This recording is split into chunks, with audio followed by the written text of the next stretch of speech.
Hey guys, how's it going? Welcome to my top reads of 2018 so far video.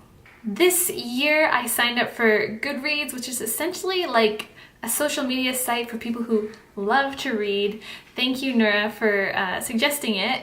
And I have found so many good books through this app, website. If you love reading, you gotta get on it. And one of the cool parts of it is that you can set yourself a 2018 reading challenge. So for this year I set 50 books, which I think is definitely doable. I think that's probably my average book yearly intake. So setting attainable goals. And so far I have read 24 books and they've all been really good, but I'm gonna share with you guys my favorites. So starting off with the nonfiction books, in no real particular order, except for I'll start with my two favorites. And that is Inward. And this is a poetry book by Young Pueblo, who is an Instagram poet. That's how I found him. And it is just so good. This book, it's about self-love, it's about awakening, it's just so soothing. You can just turn to any page and just feel so good. And that's why I read most of my books on my Kindle, but books like this I like to have in print because sometimes I just like to flip to a page and then I take that as my daily wisdom. So today I'm going to give you guys your daily wisdom. In one lifetime, we can be reborn many times. So true. So true. Yeah, this book is just so good. It's like the kind of book you just want to give to all your friends because it's just, yeah, so beautiful. And the next book I also found through Instagram, Dr. Jaya John, that's his Instagram name, and it's called Daughter Drink This Water. And at first I thought this was a poetry book just based on his Instagram account, but it's actually a full-on book, which is even better because it is just pure divine wisdom. I'm not even joking. When I read this book, it like transforms me. I feel like it puts you in alignment with your truest self. And it's definitely aimed towards women, but I think men would get, especially like sensitive men, would get just as much out of it. It's just kind of like like a healing of the collective. And oh my gosh, it's just like every line is quotable. I have so much of it saved to my Instagram too. It's just like, to me, this book came from another dimension. It's pure wisdom of the highest kind. And just moving right along, if you like kind of like funny, witty self-help books, I have two of those for you. This one's called You Do You by Sarah Knight. And like right from the first line, like I started to laugh, and then every page thereafter, like it's one of those books where you actually laugh out loud. And it's all about just like doing yourself and being less apologetic. Like if you don't want to go to the office party, don't go. Like choosing your highest joy and stop living for others.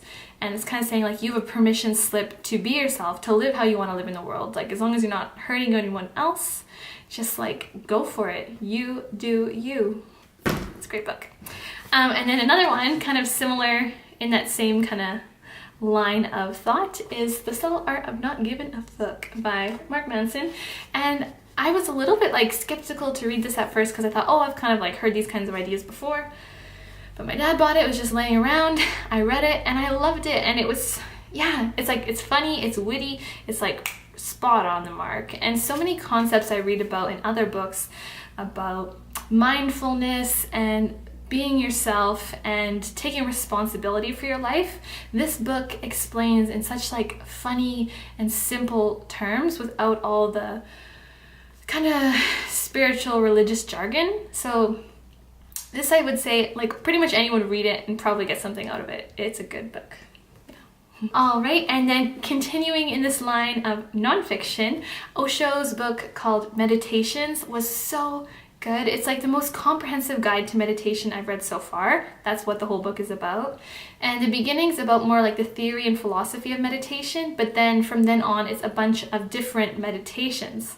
And I found just reading the book to be a meditation. So I would sit every morning, read a chapter or so, and I learned just so much from it. He's a great writer, he's funny, and yeah. That book, it brought so many good things in my life. It brought so many revelations about myself and my mind and the image I've created of myself. And yeah, I would recommend it for anyone who just wants to learn more about meditation. And kind of in that same line of thought, my other favorite nonfiction book, which I just finished reading is called The Fifth Agreement by Don Miguel Ruiz. And I read his first book, one of his first books, The Four Agreements, a few years ago, and I didn't get like so much from it. I thought, oh, that's a good book, but nothing profound. But somehow reading this book, which kind of goes through the Four Agreements again, I got so much more from it. And yeah, it's just because I felt them more applicable. They're very simple platitudes, but when you apply them, that's like the key. Your whole life can change. And this Fifth Agreement book, so you could jump right to the Fifth Agreement because it does go through the four before it. It's all about how we create a virtual reality with our minds and our thoughts, and we're all living in this world of our own creation that's not really the truth. We've kind of tricked ourselves in some cases into believing that what we think is true, but there's a reality that exists beyond that. And when you kind of become more aware and wake up and start to witness your thoughts, you can kind of tune into what's true and what's kind of a distortion that you're creating in your own mind. And to me, that's the life skill of our time that I think so many people would benefit. I know I have, from just kind of getting a whiff of, kind of catching on to and applying in their own life. And the final book I would like to add from the nonfiction genre is Tribe of Mentors by Tim Ferriss. So good. I'm actually only 82% through it so far, but it's, I mean, right from like the first chapter, I've been recommending it to everyone I know. It's just so good. I've never read a Tim Ferriss book that I didn't like, but this one has something special about it. It's just, you can just pick up and read one little profile. It's just a collection of very successful, and not just like financially, but successful like life people who've been very successful in their life and their creativity and their relationships and their sports and business, kind of them answering a series of unique questions. And oh yeah, I've learned about so many good books through this book, practices, I've laughed and smiled, and great quotes. Yeah, it's just a nice book to have laying around that you can just pick up and read while you're eating lunch. And yeah, Tribe of Mentors. Get on it, especially if you're looking for a mentor. I mean, there's like hundreds in there. All right, and now on to the fiction genre, which for me basically translate to fantasy. I have 3 fantasy books I would like to recommend, and they're all series books, which is awesome. The first one is called Strange the Dreamer by Laini Taylor, and it is so good. Like from the first line, I was just hooked into the plot. It's beautifully written. It's a beautiful story. It's unexpected. Like you don't see what's coming, and I love that about a book. Amazing character development, great world building. Yeah, she just has like kind of this ethereal magic in her words. And so if you like fantasy, I guess this kind of bridges like the young adult genre, but it's written well. It's not simplistic. So I'd highly recommend that. I think the next book comes out next fall or something.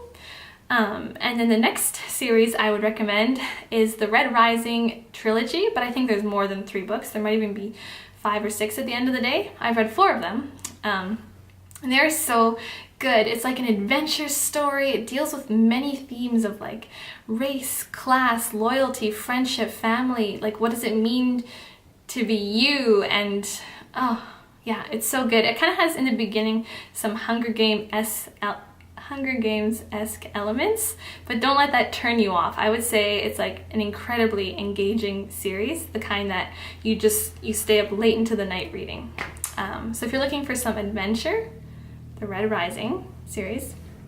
And then finally, The Red Sister by Mark Lawrence. I read that early 2018, and it, oh, so good. It's like one of my favorites in the fantasy genre so far. And it might be because the main character is a girl, but even my dad, who loves kind of epic, hardcore fantasy, also loved this book. He's the one who recommended it.